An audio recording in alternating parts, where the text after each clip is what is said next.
ಚಿತ್ರದುರ್ಗ ಮೂಲದ ರೇಣುಕಾ ಸ್ವಾಮಿ ಕೊಲೆ ಪ್ರಕರಣದಲ್ಲಿ ಜೈಲು ಸೇರಿರೋ ದರ್ಶನ್ಗೆ ಬುಧವಾರದಿಂದ ಅಸಲಿ ಪರೀಕ್ಷೆ ಶುರುವಾಗಲಿದೆ.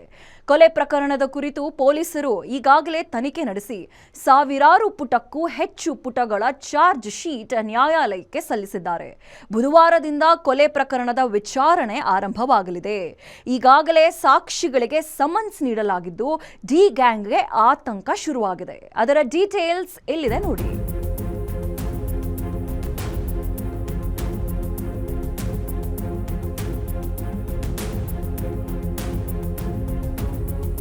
ಜೂನ್ 9, 2024 ಬೆಂಗಳೂರಿನ ಸುಮನಹಳ್ಳಿ ಬಳಿಯ ರಾಜಕಾಲುವೆ ಪಕ್ಕದಲ್ಲೇ ಒಂದು ಅಪರಿಚಿತ ಮೃತದೇಹ ಪತ್ತೆಯಾಗಿತ್ತು. ರಾಜಕಾಲುವೆ ಬಳಿಯಿದ್ದ ಅಪಾರ್ಟ್ಮೆಂಟ್ ಸೆಕ್ಯೂರಿಟಿ ಗಾರ್ಡ್ ಅಪರಿಚಿತ ಶವದ ಕುರಿತು ಪೊಲೀಸರಿಗೆ ಮಾಹಿತಿ ನೀಡಿದ್ದ. ಪೊಲೀಸರ ತನಿಖೆಯಲ್ಲಿ ಹೊರಬಂದ ಸತ್ಯ ಕೇಳಿ ಸ್ವತಃ ಪೊಲೀಸರೇ ಶಾಕ್ ಆಗಿದ್ರು. ಅಪರಿಚಿತ ವ್ಯಕ್ತಿ ಬೇರಾರೂ ಅಲ್ಲ, ಚಿತ್ರದುರ್ಗ ಮೂಲದ ರೇಣುಕಾ ಸ್ವಾಮಿ ಅನ್ನೋದು ಗೊತ್ತಾಗಿತ್ತು. ಈ ಕೊಲೆಗೆ ಕಾರಣ ದರ್ಶನ್ ಅನ್ನೋ ವಿಚಾರ ತಿಳಿದ ಬಳಿಕ ಪೊಲೀಸರಿಗೆ ದೊಡ್ಡ ಶಾಕ್ ಕಾದಿತ್ತು. ಬಳಿಕ ಈ ಕೇಸ್ನಲ್ಲಿ ದರ್ಶನ್ ಜೈಲುವಾಸ ಅನುಭವಿಸಿದ್ದ. ಕೊನೆಗೆ ಹೈಕೋರ್ಟ್ನಲ್ಲಿ ಬೇಲ್ ಪಡೆಯುವಲ್ಲಿ ಯಶಸ್ವಿಯಾಗಿದ್ದ. ಆದರೆ ಸುಪ್ರೀಂ ಕೋರ್ಟ್ ಬೇಲ್ ರದ್ದು ಮಾಡಿತ್ತು. 2ನೇ ಬಾರಿ ಬಂಧನಕ್ಕೆ ಒಳಗಾಗಿರೋ ದರ್ಶನ್ ಮತ್ತು ಇತರ ಆರೋಪಿಗಳ ವಿರುದ್ಧ ನವೆಂಬರ್ 3ರಂದು ದೋಷಾರೋಪ ಹೊರಿಸಲಾಗಿತ್ತು.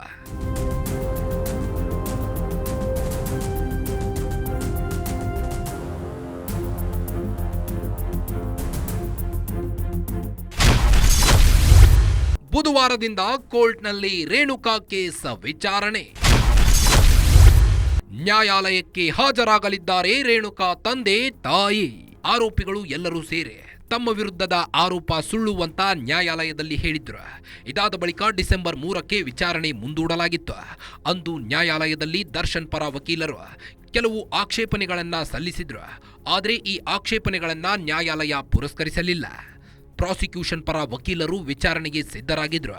ಆದರೆ ತಾವು ಕೊಲೆ ಕೇಸ್ನಲ್ಲಿ ಸವಾಲು ಮಾಡಲು ಹೆಚ್ಚಿನ ಕಾಲಾವಕಾಶ ಕೋರಿದ್ರು. ಆದರೆ ನ್ಯಾಯಾಲಯ ಇದನ್ನ ನಿರಾಕರಿಸಿತ್ತು.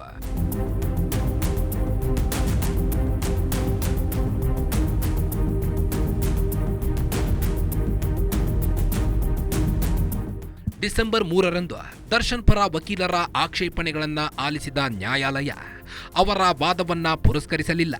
ಬದಲಿಗೆ ಪ್ರಕರಣದ ಸಾಕ್ಷಿಗಳನ್ನ ಸಮನ್ಸ್ ನೀಡಲು ಸೂಚಿಸಿ ವಿಚಾರಣೆಯನ್ನ ಡಿಸೆಂಬರ್ 17ಕ್ಕೆ ಮುಂದೂಡಿತ್ತು. ಹೀಗಾಗಿ ಬುಧವಾರದಿಂದ ರೇಣುಕಾ ಸ್ವಾಮಿ ಕೊಲೆ ಪ್ರಕರಣ ವಿಚಾರಣೆ ಆರಂಭವಾಗಲಿದೆ. ಪ್ರಾಸಿಕ್ಯೂಷನ್ ಪರ ವಕೀಲರು ರೇಣುಕಾ ಸ್ವಾಮಿ ತಂದೆ ತಾಯಿಯ ಸಾಕ್ಷಿಯನ್ನ ದಾಖಲಿಸಿದ್ದಾರೆ. ಇದಾದ ಬಳಿಕ ಆರೋಪಿಗಳ ಪರ ವಕೀಲರು ಸಾಕ್ಷಿಗಳ ಪಾಟಿ ಸವಾಲು ಮಾಡಲು ಅವಕಾಶವನ್ನ ಸಿಗಲಿದೆ. ಹೀಗಾಗಿ ಬುಧವಾರದಿಂದ ದರ್ಶನ್ ಮತ್ತು ಗ್ಯಾಂಗ್ಗೆ ಅಗ್ನಿ ಪರೀಕ್ಷೆ ಶುರುವಾಗಲಿದೆ.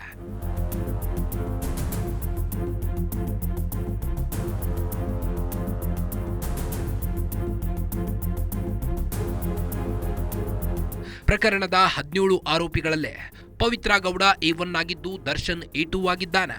ನವೆಂಬರ್ 3ರಂದು ಆರೋಪಿಗಳನ್ನ ನ್ಯಾಯಾಲಯದಲ್ಲಿ ಹಾಜರುಪಡಿಸಿದ ಬಳಿಕ ನ್ಯಾಯಾಧೀಶರು ಆರೋಪಿಗಳ ಹಾಜರಾತಿ ಪಡೆದಿದ್ರು. ನಂತರ ದೋಷಾರೋಪ ಹೊರಿಸುವ ಪ್ರಕ್ರಿಯೆ ಆರಂಭಿಸಿದ್ರು. ಪ್ರಮುಖವಾಗಿ ಪವಿತ್ರ ಗೌಡ ಮತ್ತು ದರ್ಶನ್ ವಿರುದ್ಧ ಪೊಲೀಸರು ಸಲ್ಲಿಸಿರುವಂತಹ ಚಾರ್ಜ್ ಶೀಟ್ ಆಧರಿಸಿ ದೋಷಾರೋಪ ಹೊರಿಸಲಾಗಿತ್ತು. ಹಾಗಿದ್ರೆ ಪವಿತ್ರ ಗೌಡ ಮತ್ತು ದರ್ಶನ್ ವಿರುದ್ಧ ನ್ಯಾಯಾಲಯದಲ್ಲಿ ಹೊರಿಸಲಾಗಿರೋ ದೋಷಾರೋಪ ಏನು ಅನ್ನೋದನ್ನ ನೋಡೋದಾದ್ರೆ, ಹೊರಿಸಿದ ದೋಷಾರೋಪವೇನು? A1 ಪವಿತ್ರ ಗೌಡ ಜೊತೆ A2 ದರ್ಶನ್ಗೆ ಸಂಬಂಧವಿದೆ ಅಂತ ನ್ಯಾಯಾಲಯ ದೋಷಾರೋಪ ಮಾಡಿದ್ದು. ಪ್ರಕರಣದ ಮೊದಲ ಆರೋಪಿ Pavithra Gowda A2, A3, A10 ಜೊತೆ ಸೇರಿ ರೇಣುಕಾ ಸ್ವಾಮಿ ಕೊಲೆಗೆ ಸಂಚು ರೂಪಿಸಿದ್ರು. ಇದರಂತೆ ದರ್ಶನ್ ಅಭಿಮಾನಿಗಳ ಸಂಘದ ಅಧ್ಯಕ್ಷನ ಮೂಲಕ ರೇಣುಕಾ ಸ್ವಾಮಿಯನ್ನ ಆತನ ಸ್ವಂತ ಊರು ಚಿತ್ರದುರ್ಗದಿಂದ ಕಾರಿನಲ್ಲಿ ಕಿಡ್ನಾಪ್ ಮಾಡಿಸಿದ್ರು.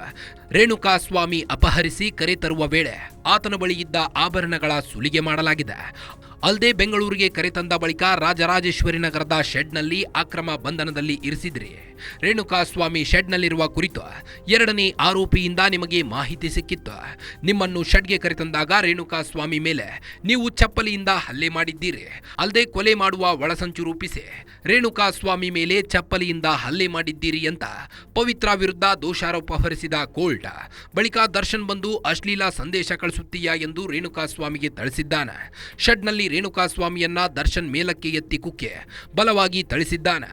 ಬಳಿಕ ಕೆಲವರಿಗೆ ಹಣದ ಆಮಿಷ ತೋರಿಸಿ ತಾವೇ ಕೊಲೆ ಮಾಡಿದ್ದಾಗಿ ಒಪ್ಪಿಕೊಳ್ಳುವಂತೆ ಮಾಡಿದ್ದೀರಿ ಅಂತ ದರ್ಶನ್ ವಿರುದ್ಧ ದೋಷಾರೋಪ ಹೊರಿಸಿದೆ.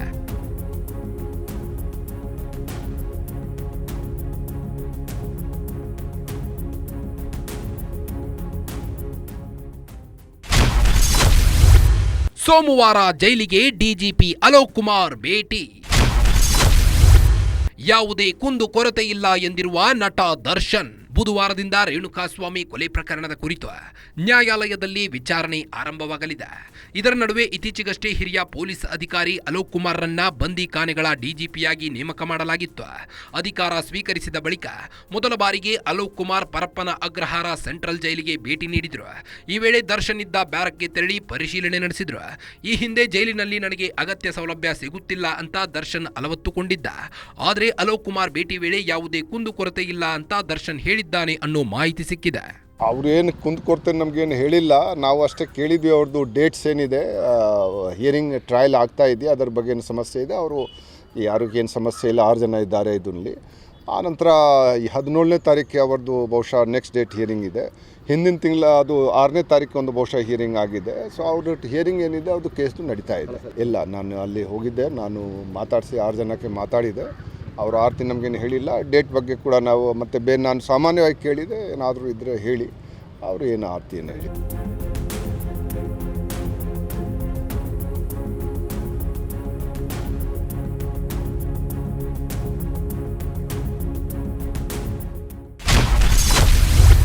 ಪವಿತ್ರ ಗೌಡ 1 ವರ್ಷದಲ್ಲಿ ಜೈಲಿನಿಂದ ಹೊರಬರ್ತಾರೆ. ಗೆಲ್ಲುವ ವಿಶ್ವಾಸ ವ್ಯಕ್ತಪಡಿಸಿದ ಪವಿತ್ರ ಪರ ವಕೀಲ ಬಾಲನ್. ಇಷ್ಟೆಲ್ಲ ಘಟನೆಗಳು ನಡೀತಿರೋದರ ಮಧ್ಯೆ ಪವಿತ್ರ ಗೌಡ ಪರ ವಕೀಲ ಬಾಲನ್ ಕೇಸ್ನಲ್ಲಿ ಗೆಲ್ಲುವ ವಿಶ್ವಾಸ ವ್ಯಕ್ತಪಡಿಸಿದ್ದಾರೆ. ಸುಪ್ರೀಂ ಕೋರ್ಟ್ ಜಾಮೀನು ರದ್ದುಗೊಳಿಸಿರೋ ಕುರಿತು ನಾನು ಪ್ರತಿಕ್ರಿಯೆ ನೀಡಲ್ಲ. ಸರ್ವೋಚ್ಚ ನ್ಯಾಯಾಲಯದ ನ್ಯಾಯಮೂರ್ತಿಗಳು ಈ ಆದೇಶ ನೀಡಿದ್ದಾರೆ. ಆದರೆ 1 ವರ್ಷದೊಳಗೆ ಪವಿತ್ರ ಗೌಡ ವಿರುದ್ಧ ಇರೋ ಕೇಸ್ ಗೆದ್ದೇ ಗೆಲ್ತೀನಿ.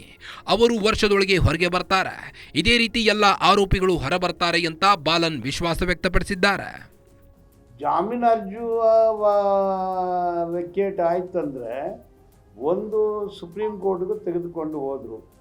ಸೆಷನ್ಸ್ ಕೋರ್ಟಲ್ಲಿ ರಿಜೆಕ್ಟ್ ಆಯಿತು, ಹೈಕೋರ್ಟಲ್ಲಿ ಅಲೋ ಆಯಿತು, ಸುಪ್ರೀಂ ಕೋರ್ಟಲ್ಲಿ ಬ್ಯಾಟ್ಲ್ ಆಯಿತು, ಜಾಮೀನು ರದ್ದಾಯಿತು. ಇದು ನ್ಯಾಯಾಧೀಶರ ಆರ್ಡರು. ಇದು ನಮ್ಮ ದೇಶದಲ್ಲಿ ಸರ್ವೋಚ್ಚ ನ್ಯಾಯಾಲಯ ಅಂದರೆ ಸರ್ವೋಚ್ಚ ಅಧಿಕಾರ ಇದೆ, ಅಧಿಕಾರ ಕೊಟ್ಬಿಟ್ಟಿದ್ದಾರೆ. ಅದ್ರ ಬಗ್ಗೆ ನಾನು ಕಾಮೆಂಟ್ ಮಾಡೋಕ್ಕೆ ಆಗೋದಿಲ್ಲ. ನಾನು ಟ್ರಯಲ್ ನಡೆಸ್ತೀನಿ, ಹೊರಗೆ ಬರ್ತಾರಂತ ಮಾತ್ರ ಹೇಳ್ತೀನಿ. ಹೈಕೋರ್ಟಲ್ಲಿ ಆ್ಯಸ್ ಎಕ್ಸ್ಪೀಡಿಯಸ್ಲಿ ಆ್ಯಸ್ ಪಾಸಿಬಲ್ ಅಂತ ಹೇಳಿದ್ದಾರೆ. ಸೊ ಈಗ 17 ಶುರು ಆಗುತ್ತೆ, ಮತ್ತು ಇನ್ನು 2-3 ದಿವಸದಲ್ಲಿ ಬೇರೆ ಬೇರೆ ವಿಟ್ನೆಸ್ಗಳು ಬರ್ತಾರೆ. ಸೊ ಎಲ್ಲ ವಿಟ್ನೆಸ್ ಕ್ಲೋಸ್ ಆದರೆ ಕೇಸು ಕ್ಲೋಸ್ ಆಗುತ್ತೆ. ಸೊ ಕೋರ್ಟಲ್ಲಿ ಟ್ರಯಲ್ ಆಗುತ್ತಲ್ಲ, ಹೇಳೋದೆಲ್ಲ ನಿಜ ಆಗುತ್ತೆ, ನಿಜ ಸುಳ್ಳು ಆಗುತ್ತೆ, ಸುಳ್ಳು ನಿಜ ಆಗುತ್ತೆ, ನಿಜ ಸುಳ್ಳು ಆಗುತ್ತೆ, ಉಲ್ಟಾ ಸೀದಾ ಆಗುತ್ತೆ, ಸೀದಾ ಉಲ್ಟಾ ಆಗುತ್ತೆ.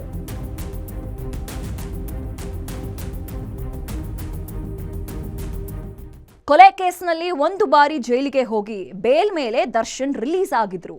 ಸುಪ್ರೀಂ ಕೋರ್ಟ್ ದರ್ಶನ್ಗೆ ಜಾಮೀನು ರದ್ದು ಮಾಡಿದ್ರಿಂದ ದರ್ಶನ್ ಮತ್ತೆ ಪರಪ್ಪನ ಅಗ್ರಹಾರದಲ್ಲಿ ಮುದ್ದೆ ಮುರಿತಿದ್ದಾರೆ. ಇದರ ನಡುವೆ ಬುಧವಾರದಿಂದ ರೇಣುಕಾಸ್ವಾಮಿ ಕೊಲೆ ಪ್ರಕರಣದ ಕುರಿತು ನ್ಯಾಯಾಲಯದಲ್ಲಿ ವಿಚಾರಣೆ ಆರಂಭವಾಗಲಿದೆ. ಶೀಘ್ರ ಪ್ರಕರಣ ಇತ್ಯರ್ಥಗೊಳಿಸಲು ಸುಪ್ರೀಂ ಕೋರ್ಟ್ ಆದೇಶ ನೀಡಿದೆ. ಹೀಗಾಗಿ ದರ್ಶನ್ಗೆ ಬುಧವಾರದಿಂದ ಅಗ್ನಿ ಪರೀಕ್ಷೆ ಎದುರಾಗಲಿದೆ.